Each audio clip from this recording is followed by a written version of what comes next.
Now we're going to address the issue of how do we determine whether that stress is safe or not based on the material properties.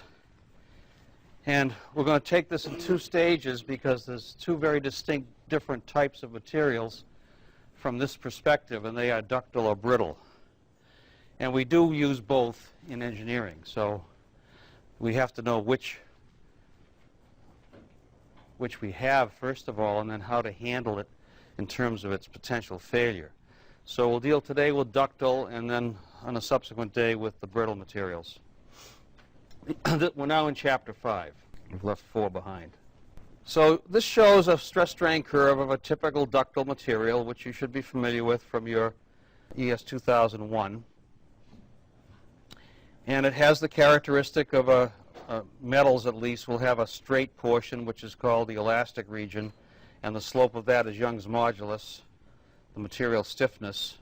And then we have a proportional limit, PL, which is where the line ceases to be straight and starts to curve a little bit. And then right above that usually is the elastic limit, which is the furthest I can go and have it come all the way back to 0 with no permanent set. And then I go a little bit beyond that and it starts to take a set. So if I let it go at that point and come back down, it's going to be permanently deformed by some small amount of strain. And very ductile materials behave in this fashion when you do the test and pull them to failure. They suddenly yield at this point called the yield point, and they begin to move very rapidly with no additional force applied. And that's when the necking down begins.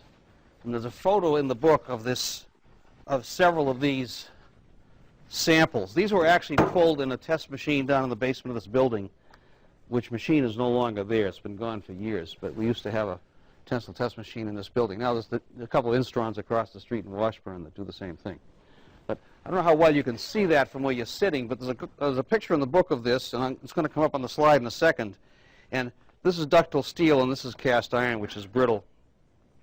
And as it starts to go to failure, it necks down. So it's like a piece of taffy being pulled, and it gets smaller in diameter in the center. And the necking is where the yield point is where the necking begins. So it's necking down right now and giving very readily and changing diameter. Thus, the force doesn't have to get any bigger because the area is getting smaller, right? And then it begins to get its breath together, and it climbs up further and goes over another hump and finally breaks. Now, at this point, it's really stretching like the dickens, because this is stretch, right? So that's called the plastic range, and permanent damage has already been done at that point. And finally, it fractures. Now, this is an untrue value here at F because it's changed its diameter so much that the original dimension is gone. So if I recalculate this based on the original dimensions, I will get this line over here. And you don't see that necking down effect. This is done in a machine where I'm measuring simultaneously the force I'm applying and the dimensional change in the part.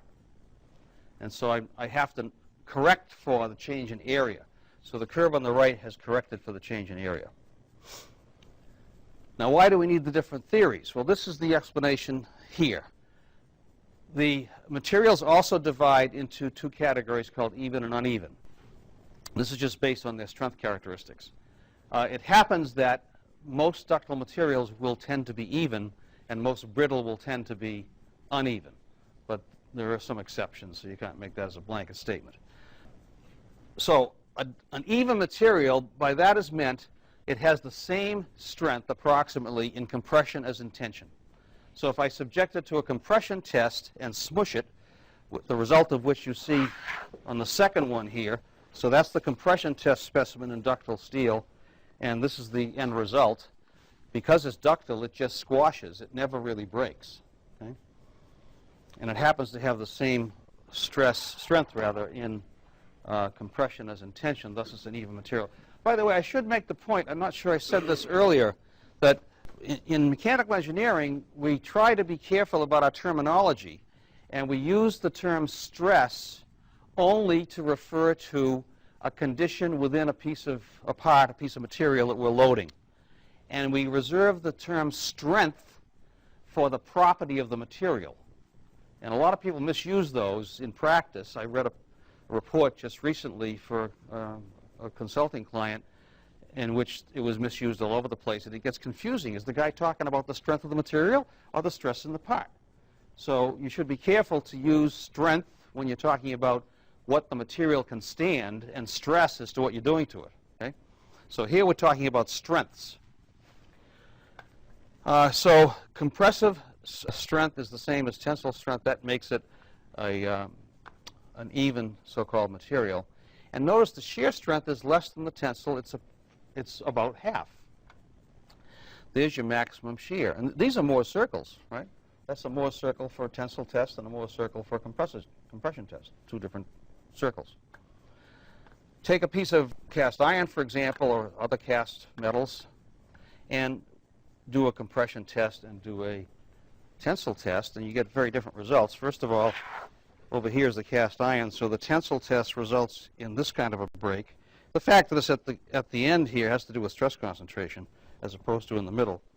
And this is the brittle compression sample, which is the same size as that, and look at how it breaks. It fractures. It doesn't crush because it's brittle. It doesn't have that ductile region to go into. You don't really have a break surface to look at here because it's just crushed.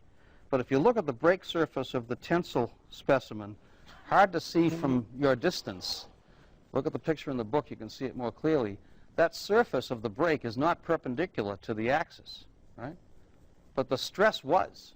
The normal stress was perpendicular because we're just pulling in one direction, right? So we had sigma x, if that's the x-axis, and that was on the cube surface, which is normal to the axis, yeah? But it didn't break on that face. It broke at 45 degrees, which meant it broke by what stress? Shear, because the shear is at 45 degrees. Now over here, same specimen except different material, but the same shape.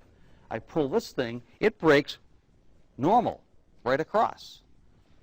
It broke in tensile stress. Why? Because it's weakest in tensile, and this is weakest in shear. So ductile materials fail in shear, brittle materials fail in tension. And that's evident from this Mohr's diagram picture you're looking at here. This Mohr's circle represents the compressive strength, and the little red one is the tensile strength of the same material in separate tests. And when I draw the lines across them like so, this intersection is the maximum shear, or the shear on that axis. That is the shear axis, right? So that's the shear value. And notice the shear is larger than the tensile and smaller than the compressive. So the weakest strength for cast materials is typically tension, and the weakest strength for ductile materials is typically shear. Thus, they fail differently. And for that reason, we have to have different failure theories that use different approaches to calculating the safety factors. Is that clear to everyone? Any have any questions about that? Yes, sir. But like the T max, right, it's equal to the tensile and compression, right, in the first case? No. This is your sigma 1 here. It's half. It's exactly half. It's the radius. That's the diameter. Yeah, no. See, I didn't put the labels on, but that's sigma 1, right? And sigma 2 and sigma 3 are both 0 because we have a perfect tensile stress and nothing else. It's axial tension, yeah? So it's exactly half by that diagram. Now, different brittle materials will have different size circles here, but they'll all be sloped. So the shear is somewhere between the two, not always in the same place. So we say that when does a material break? Well, it breaks when your stress exceeds the weakest strength, whatever stress you have. Now, you already understand, I think, that even in that tensile specimen where I pulled it axially only, the applied stress was pure normal tensile stress. But there is what I refer to, it's not an official term, an induced shear from that Mohr's diagram, right? And it's the shear that breaks it. So we consider that the shear is the enemy in ductile materials. But tension is the problem in brittle materials. So here's a picture of that same sample that I was just pointing to, and you can see the 45-degree angle here quite clearly.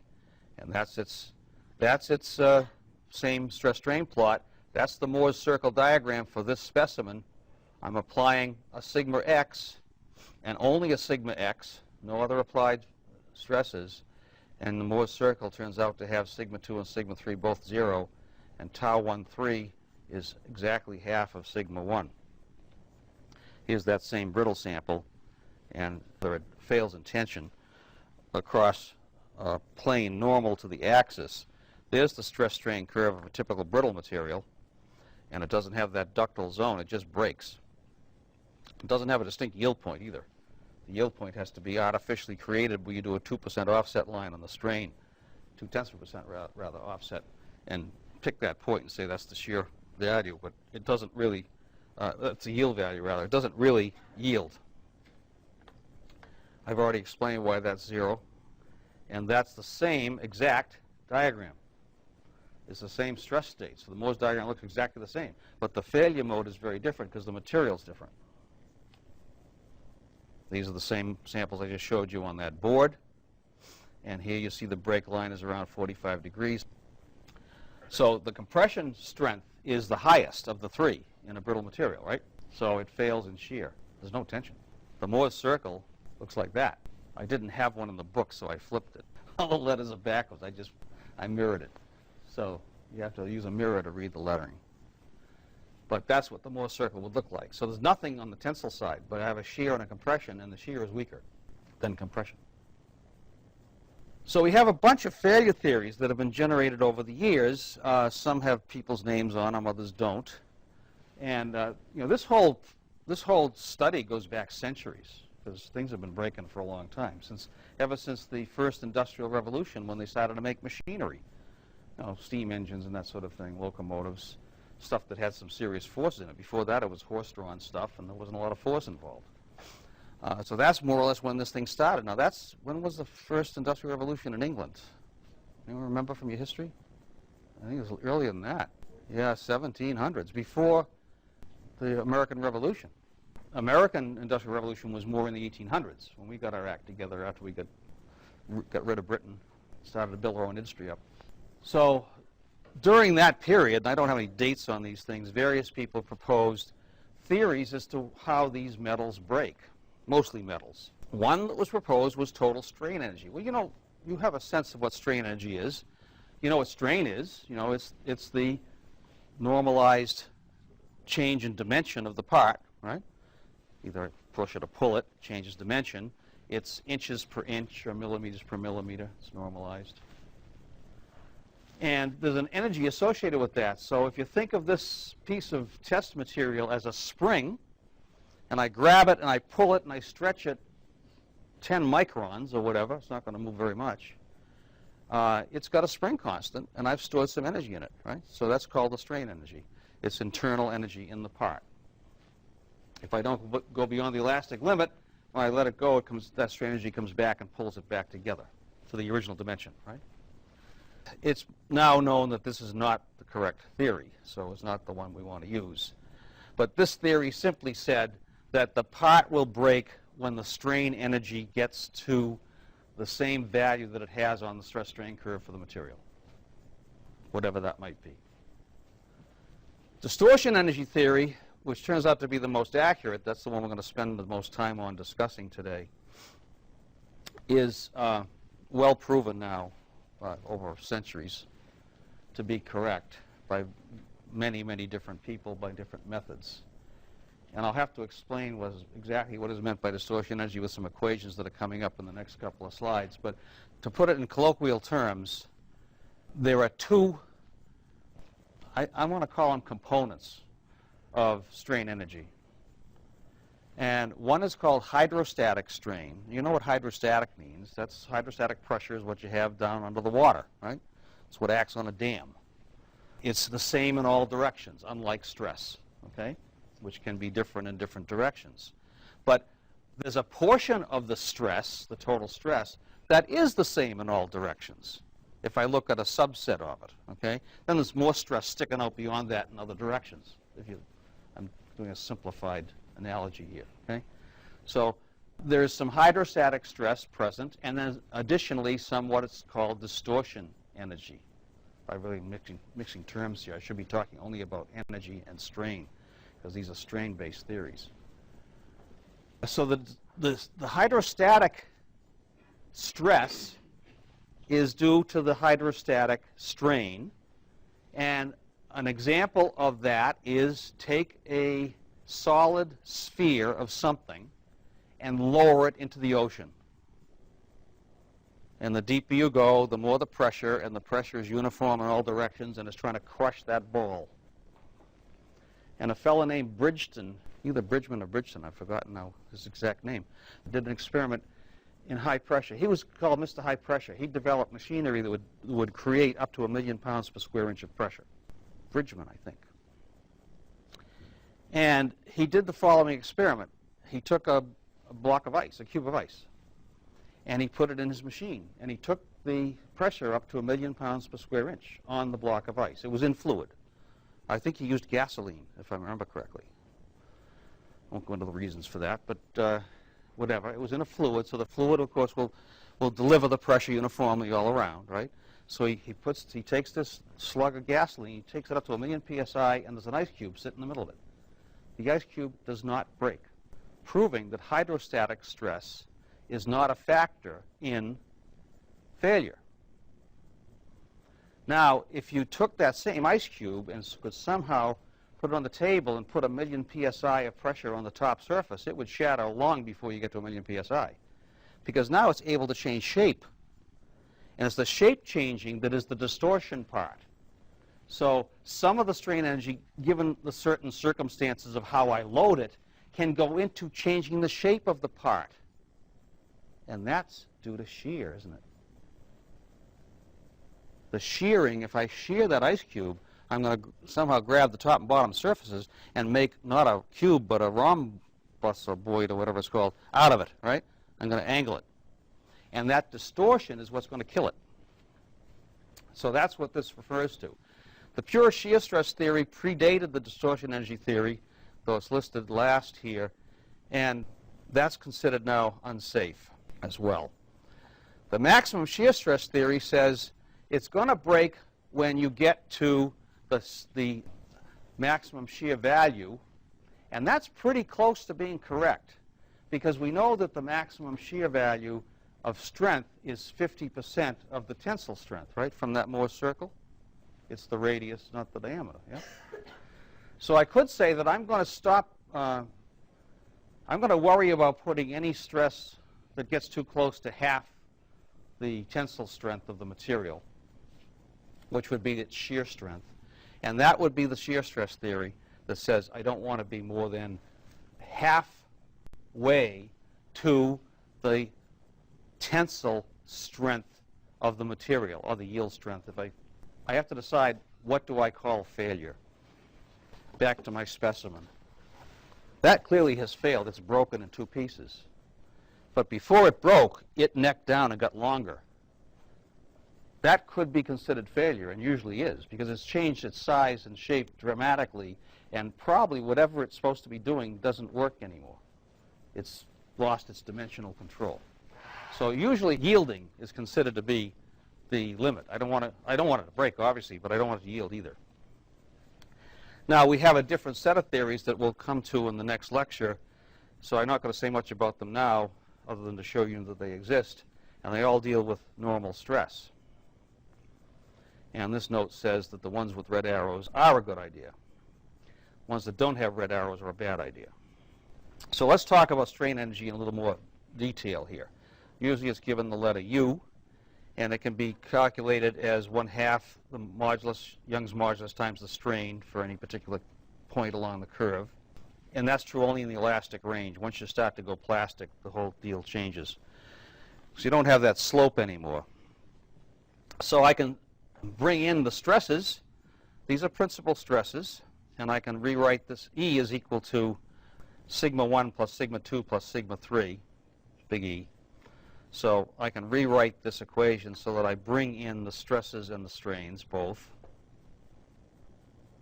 And these are principal stresses and principal strains. Now recall that from the definition of principal stress and strain, they exist on planes with no shear, where the shear stress is 0, or the shear strain is 0.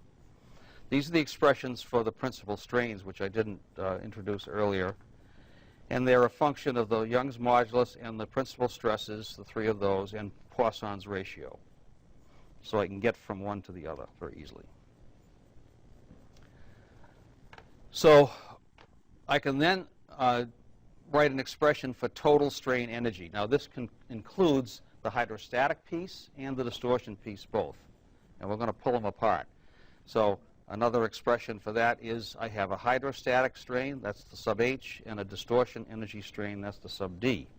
I can derive an expression for UH, which looks like this in terms of Young's modulus, Poisson's ratio, and sigma H. Now what's sigma H? That's the hydrostatic stress, the stress that's the same in all directions. Well, it turns out that's equal to the average value of all the principal stresses. Sum the three principal stresses, divide by 3, that's the hydrostatic stress. So now I have a term for the hydrostatic piece, and what's left is the distortion energy piece, which turns out to look like this. Quite a mess. It's got the 3 principal stresses in it squared, and then their products. So it's essentially a combination of all 3. And this, again, is Poisson's ratio and Young's modulus, the material properties. So we've already said this. It's uniform, equal in all directions, like a ball bearing under the ocean bottom. Den Hartog, a famous engineer scientist who did a calculation, he calculated that the rocks down in the mantle of the Earth, that's way down, are subjected to a hydrostatic stress of 5,500 psi per mile of depth. So as you go down, drill a long, deep hole, and they drill oil wells that far down, don't they? 5 miles down or whatnot. You're going to pick up, just as you do going into the sea, more pressure the deeper you go. And the ultimate compressive strength of rock is about 3,000 psi. So why doesn't the Earth implode upon itself? Because it's hydrostatic and it doesn't break. Okay? It doesn't fracture the rock. So the question is, will the compressive stress fail a material? And the answer is no. If you draw its Mohs circle, it's a dot. Sigma 1 equals sigma 2 equals sigma 3. It's a dot. That's a good question, too. He's saying, what if there are some festoons on this marble sticking out? And would I get some non-uniform stresses in that? I think as long as I put uniform pressure from all directions, my guess is it would not. And here's an even more interesting experiment. I just described how put an ice cube at 1,000,000 psi and didn't break it. A fellow in Russia, I may have his name here, Joffe, said to himself, I wonder if that works in tension. Because it's kind of hard to do uniform tension, right? You need negative pressure. You can get negative 15 psi or so right here, pump the air out, right? But that's not enough to do damage. He wanted much more than that. So he devised a very clever experiment. He took a glass marble and he cooled it way down in dry ice or something like that. Got it real cold. And then he carefully took it out of the cold and he laid it on the velvet pillow in the room so it would slowly warm up. So it slowly warmed, and as it warmed, because it shrunk when it was cold, and as it warmed up, it expanded, and that caused it to pull on itself. So he created tensile stress in the marble, and it didn't break. So it works in both directions, both tensile and compression. So that has put to bed the idea that the total strain energy is the culprit, because that includes the hydrostatic stress. So we need to know, we need an expression for what's the rest of the energy. If we take the hydrostatic energy, strain energy out, we're left with this expression. This is the distortion energy. Again, we have Poisson's ratio and Young's modulus, and this is the yield strength squared. Uniaxial yield strength at tensile yield failure. So in essence, that's the amount of stress I have at the time the tensile specimen breaks, of this variety, this distortion energy stress.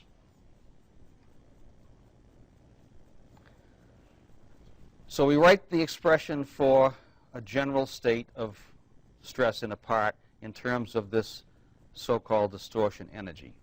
And now I have all of these principal stresses represented there for a three-dimensional stress state. And we set the failure criterion up by setting this distortion energy value to the amount of distortion energy that's present in the sample when it yields. I'll say that again.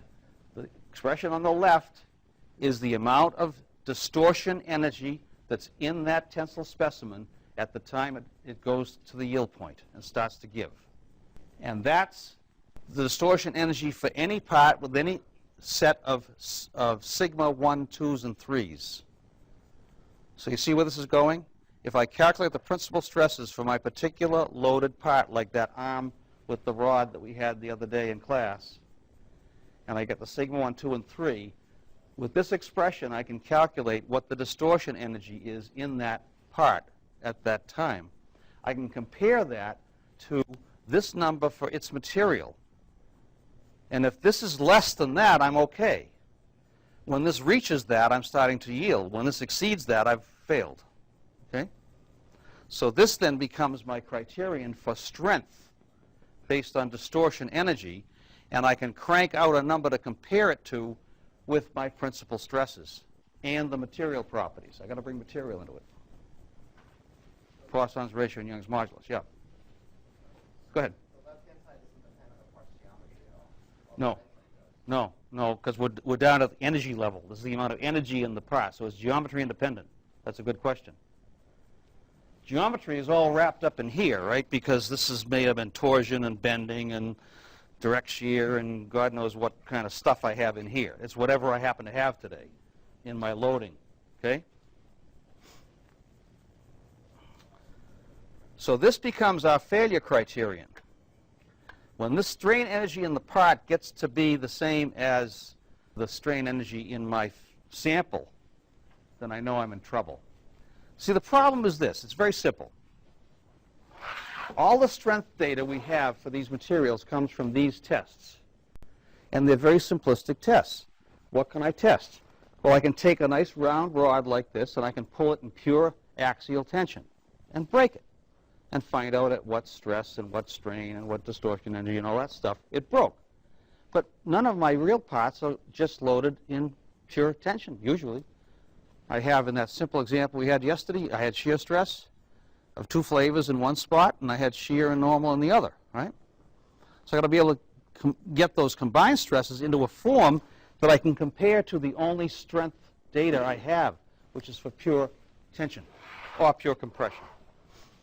So we take that equation and we solve it for SY squared and then take the square root to get SY. So this is a strength in yield at the yield point. So this is the strength at the yield point in terms of these stresses. And if I do it as a two-dimensional state, it gets a lot simpler looking because I get rid of some of the terms. So that's a three-dimensional case, and that's a two-dimensional case. And this is in terms of any principal stresses I may have in a system. I can relate that to the yield strength of the material. That's going to be my criterion for failure.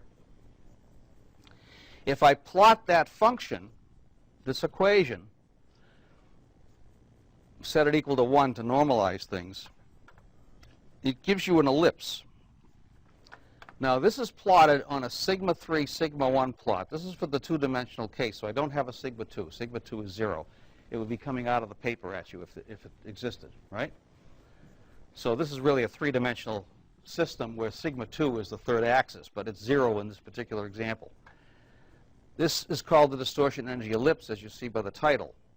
And that line is the failure line. Any conditions of combinations of sigma 3 and sigma 1 that are inside that ellipse are safe. At the ellipse boundary, they're on the verge of failure. Outside, they have failed. Okay? So this is my safe playground. If I can keep my combos of sigma 1 and sigma 3 inside here, I'm okay. And the further in I am versus the way out, the bigger my safety factor. Right? So the ratio of where I am to where I break out is my safety factor. Now, if you take that to the three-dimensional case, the geometry gets more complex, as you would expect, and I don't have a single ellipse. I have a cylinder that's at a cockeyed angle with respect to my sigma 2, sigma 3, sigma 1 planes, and the intersections of that cylinder with those three principal planes are all ellipses, right? If I chop a plane through a cylinder at an angle, I cut an ellipse. So that other plot is just a projection on the, what was it, the sigma 1, sigma 3 plane of this big cylinder, okay? Now notice that this axis is hydrostatic stress. So it, in essence, has infinite resistance in hydrostatic. I never break out of the cylinder if I stay on the center line, right? The surface of this cylinder is my failure envelope. If my combination of three stresses, sigma 1, sigma 2, sigma 3, sit inside that cylinder, I'm safe. If they happen to touch the outside surface of that cylinder, I'm on the verge of failure. If they break out of the cylinder, I have failed. Okay? It's broken. So this is my three-dimensional solid regime of safe stress combinations, expressed in terms of the principal stresses only, sigma 1, sigma 2, sigma 3. And you now know that you can take any stress state, no matter how complex, and reduce it to those three stresses, right? So that's the approach we take. This is looking down the barrel of the gun, this view right here, looking down the cylinder. So according to this, I can have any value of sigma h, which is the hydrostatic stress, so-called, and never fail. I'll never go outside the cylinder, because that cylinder goes off to infinity in both directions. This just shows you the projection of those planes, the dotted ellipses. And this now leads to a very useful parameter, which is called the von Mises stress. It has other names as well. It has about a dozen fathers. Mr. Henke got into the act. Sometimes it's called the von Mises-Henke stress. Sometimes it's called octahedral. Sometimes it's called something else. I list all of these in the book. I call it the von Mises. It's easy and easy to remember. And it's the most commonly used because if you go to your FEA package and ask it to tell you the stress, it's going to tell you the von Mises stress. You've probably seen that if you've done any of that work. Okay? This is what it means. Now, the von Mises stress does not physically exist anywhere in your part. It's a calculated value based on distortion energy theory that allows me to compare the situation I have in my part with all these funny loads on it to the distortion energy condition when it will break. Another way to think of it, and this is probably the most common definition you'll have someone give you, is this is a pure tensile stress, the sigma prime, equivalent to your stress state. So what I've done is, with this calculation, is I've ginned up what is really an imaginary tensile stress that is equivalent to my real stress state, which is some mixed combination of shear and normal and whatever, based on the distortion energy conditions. That is, this sigma prime has the same distortion energy in it if it were a pure tensile stress as whatever I have. And notice it's being calculated based on just my principal stresses. Those principal stresses, sigma 1, sigma 2, sigma 3, capture the condition in my part at that point completely, okay? At least for this instant. Might be changing in another instant too. So that lets me calculate for any collection of stresses I may happen to have this sigma prime, this stand-in for my stress state, which is in terms of pure tension. Therefore, I can compare it to the pure tensile test specimen strength at yield, okay, which is called SY. So my safety factor then, and this is for static loading only, so far. We're going to get to dynamic loading pretty quickly. Safety factor, which is often called N as opposed to SF, just a different symbol for it. Strength at the yield point, and this is for ductile materials only, because remember, brittle doesn't really yield. Strength at the yield point divided by sigma prime, that's my safety factor. And as I said the other day, I'm usually shooting for about 2. I'll take 1.5 on a bad day. I don't want to get much below that. But I'd like to have at least 2, and if I'm really unsure about my loading model or my strength of material, I might jack it up to 3. It's really a measure of my uncertainty about how good my calculations are or how good my material values are. Now, I want to stop here and make sure you understand what's going on here, because there's a lot of confusion over this von Mises business I found. Does anyone have any questions about this? Yes, sir. So von Mises and distortion energy only applies to ductile? That's correct. It's only valid for ductile. So there's different theories for it? Yeah, we're going to come to that in the next lecture. Yeah. I listed them quickly on that slide, but I didn't talk about them. Any other questions on this point? Very, very critical point to your understanding of this business. You can't find this von Mises stress anywhere in your part. It doesn't physically exist. It's a stand-in for the collection of stuff you have expressed in terms of pure tension, which lets me compare it to my test data, which is almost always in pure tension. So here's a couple little examples. So here is a Mohr's circle of a pure shear stress. This could be torsion, for example. You know, if I take my noodle and I just do this to it and put torsional shear on it, and I'll get torsional stress, shear stress around the outside surface as a maximum. And I do the Mohr's circle, and I just have the 2 shear components, yx and xy, sitting right there. I draw the Mohr's circle, and lo and behold, sigma 1 is in this case equal to tau xy, right?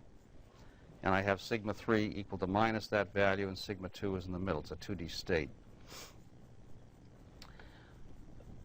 Therefore, I can, if I put these components into my equation, it turns out that my sigma y squared, as it's being expressed here, that's my yield, my stress at the yield point is what that means. It's not a strength because it's sigma, but it's the stress at the yield point, is equal, for this particular case of pure shear, 3 times sigma 1 squared. That just comes out of the arithmetic. So I can write that 3 times tau squared maximum, which is this value here, is equal to strength at yield squared. And if I resolve that for sigma 1, I get an expression that says sigma 1 is 1 over the square root of 3 times sy. And that's the failure point. Now, that sy is tensile. If it was shear, it would say sys. I'm very careful about that in the book. So if you see a strength, big S is strength, and you see a subscript y and no other subscript, that's tensile. If it's shear, it'll say ys. Okay? True of all other flavors of strength as well that we'll encounter later. So this is when failure occurs in pure shear. And if you divide 1 by the square root of 3, you get a number like 0.577. So this says that SYS, the yield strength in shear, is 57.7% of the yield strength in tension. Now remember I told you earlier that the maximum shear theory said that this should be 0.5, half. And that's okay, it's conservative, because it's really a little bit bigger than 0.5. Okay? So some engineers still will use the maximum stress theory in their design calculations. It's quick, it's easy. And before the days of computers, it was a lot easier to divide by 0.5 than 0.577 on a slide rule. Multiply by 0.5, divide by 2, right?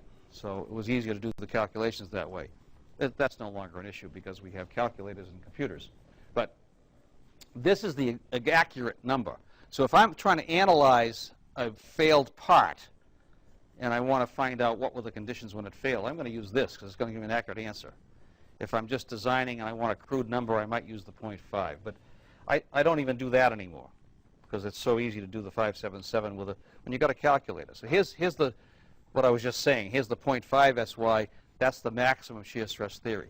That's still considered to be okay to use. It's conservative. So here is the Morse circle for that tensile test specimen, the one that I just yanked until it broke. And it had a sigma x equal to SY, right, when it yielded. And at the same time, it had a max shear of half that amount. That's where this theory came from.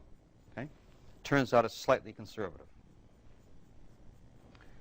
If I plot the maximum shear theory on the same plot as my stress envelope for the distortion energy theory, it's a hexagon that's inscribed inside the ellipse. So you can see the degree to which it's conservative. What this is telling me is the red line is the failure line based on distortion energy. The gray box is the failure envelope based on maximum shear. Okay? So it's contained within the distortion energy ellipse.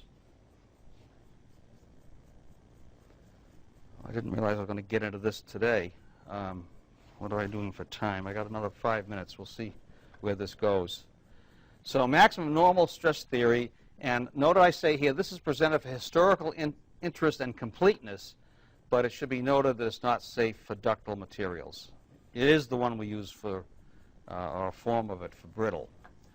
But I just want to show you what it looks like. On that same plot, this rectangular, or really square box, is the failure envelope for normal stress. And you can see a good part of it's outside the ellipse. And anything outside the ellipse we know is failure. So if I happen to be in the fourth or the second quadrant, and I'm there because of the signs of my sigma 1s and sigma 3s, right? So there's two situations in which I could think I'm safe because I'm in here, but I'm far from safe because I'm outside the ellipse. This predates the distortion energy theory, was used for a long time before they understood what was going on. Probably was responsible for a lot of failures. So this is now discredited. You do not use this theory for ductile materials. So I think we're coming to a sum up here. So acceptable static failure theories for ductile materials. Distortion energy is the best. This is my von Mises effective stress, which is effective is a good word for it. It's an effective stress that gives me a state that I can compare to the tensile specimen, but it combines all the stuff that I've got in my particular loading situation with all the sigmas, 1s, 2s, and 3s. And here's the more conservative approach of saying, well, I'll only use 0.5 of my 0.577, and I'll be safe. This shows test data of specimens. Now, what you also need to understand is material strengths are statistical in nature. If I take 10 of those specimens and pull them, they're not all going to break at the same stress. There's going to be a scatter because there's differences in the material and, you know, whatever, right? So what you're seeing here, all those little dots and little triangle thingies, they're different materials. The circles, nickel, chrome, molybdenum, steel. The solid circles is plain Jane, low carbon 1023 steel. The square 22024 is an aluminum, and but the bottom two are aluminum. There's some cast iron thrown in for good measure. And so the dots are where it failed in terms of sigma 1 and 2. This is out of a different book, so they're not using my method of always using sigma 1 and 3. But it's a 2D state with sigma 3 is 0. This ellipse labeled octagonal shear, that's another name for von Mises or distortion energy. That's my failure envelope, and you can see this guy's peeking out just a little bit because of the statistical scatter. This guy's just a little bit outside. So the fact that multiple specimens can fall a little bit outside the envelope is another reason we want to stay well within the envelope. That's our safety factor, because I don't know whether that particular piece of steel I got in my hand obeys the number that the book says it has, right? It could well be lower. We need to take that into account. So we back into the thing by some comfort factor, like 2. Okay? This, I think, is my last slide. This is a note that's in the book. And I say that There are 5 different approaches to determine this, get to the same place. Distortion energy was originally proposed by James Clerk Maxwell. You remember that name because you've run across him in physics, Maxwell's theorem and all that stuff. 1856, and then additional contributions in 04 by Huber, 13 by von Mises, 25 by Henke. Today it's most often credited to von Mises and Henke, sometimes just von Mises. Eschkener and Nadai independently developed equations 5-7 by a different method involving octahedral stresses. That's where the octahedral business comes in. That's much later, 1926, 37. And I say here, this has been derived by so many different methods and proven by so many different experiments, there is absolutely no question that this is the correct theory for ductile failure. So this is the one that we use. Okay? That's the end.